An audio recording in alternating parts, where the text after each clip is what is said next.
রান্নার থেকে আজকের রেসিপি ইলিশ মাছের লাল ঝোল। আজ রান্না করব ইলিশ মাছের লাল ঝোল। তো ইলিশ মাছের লাল ঝোল করতে আমি এরকম ইলিশ মাছ তো নিয়েছি, ইলিশ মাছ তো লাগবেই। আর বেগুনটা এরকম লম্বা লম্বা করে কেটে নিয়েছি। বেগুন, শস্য, কাঁচা লঙ্কা, লাল লঙ্কার গুঁড়ো আর কালো জিরা, এই দিয়ে আজ আমি বানাবো ইলিশের লাল ঝোল। কড়াইটা গরম হয়ে গেছে, এখন আমি তাতে দিয়ে দিব তেল, মাছটা একটু ভাজার জন্য 2 চামচের মতন তেল দিয়ে দিলাম। মাছটা আমি হলুদ লবণ মেখে নিয়েছি, এখন আমি মাছটা হালকা ভেজে নিব। ইলিশ মাছ তো বেশি ভাজলে ভালো লাগে না।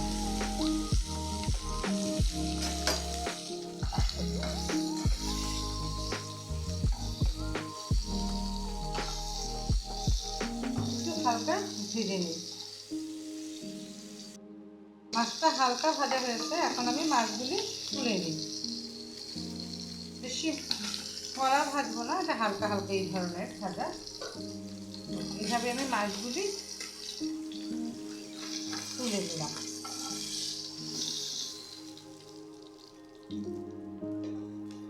এখন আমি ওই তেলেই একটু কালো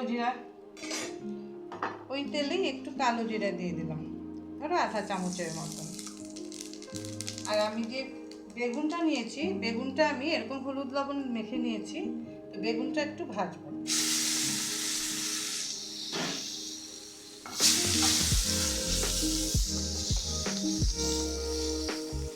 বেগুনটা একটু ভালোভাবে 2 পিস ভালোভাবে ভেজে নিই।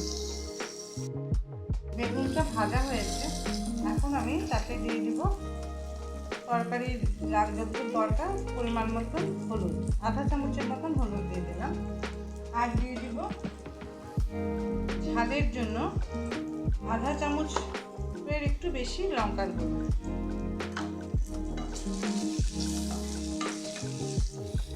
এটা কিন্তু এখন হিটটা কমিয়ে রাখতে লাগবে না, তো লঙ্কাটা হলুদটা পুড়ে যাবে। তারপর আমি দিয়ে দিব এখানে সর্ষে বাটাটা। তো আমি সর্ষে বাটাটার মধ্যে জল মিশিয়ে নিয়েছি, কেন কি আমি ছেঁকে শুধু জলটা দিব। এই যে ছেঁকে জলটা দিব।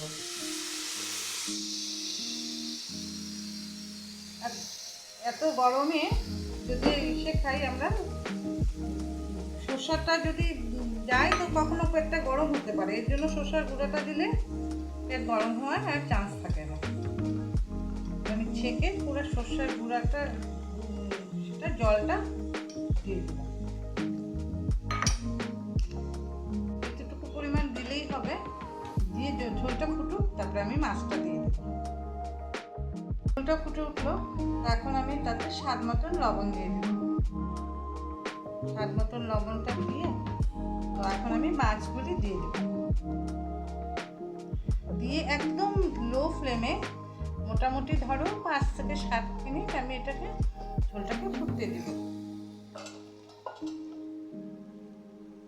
কি সুন্দর গন্ধ বেরিয়েছে জানো। আমি এখন এটা ঢাকা দিয়ে দিই, একদম লো ফ্লেমে 5 থেকে 7 মিনিট হতে থাকে। এখন আমরা ঢাকনাটা খুলে দেখি মাছটা মোটামুটি হয়ে গেছে, কেন ইলিশ মাছ বেশি সিদ্ধ করলে ভালো লাগে না। তো এখন আমি তাতে দিয়ে দিব 2টা কাঁচা লঙ্কা, এরকম চিড়ে 2টা কাঁচা লঙ্কা দিয়ে দিলাম।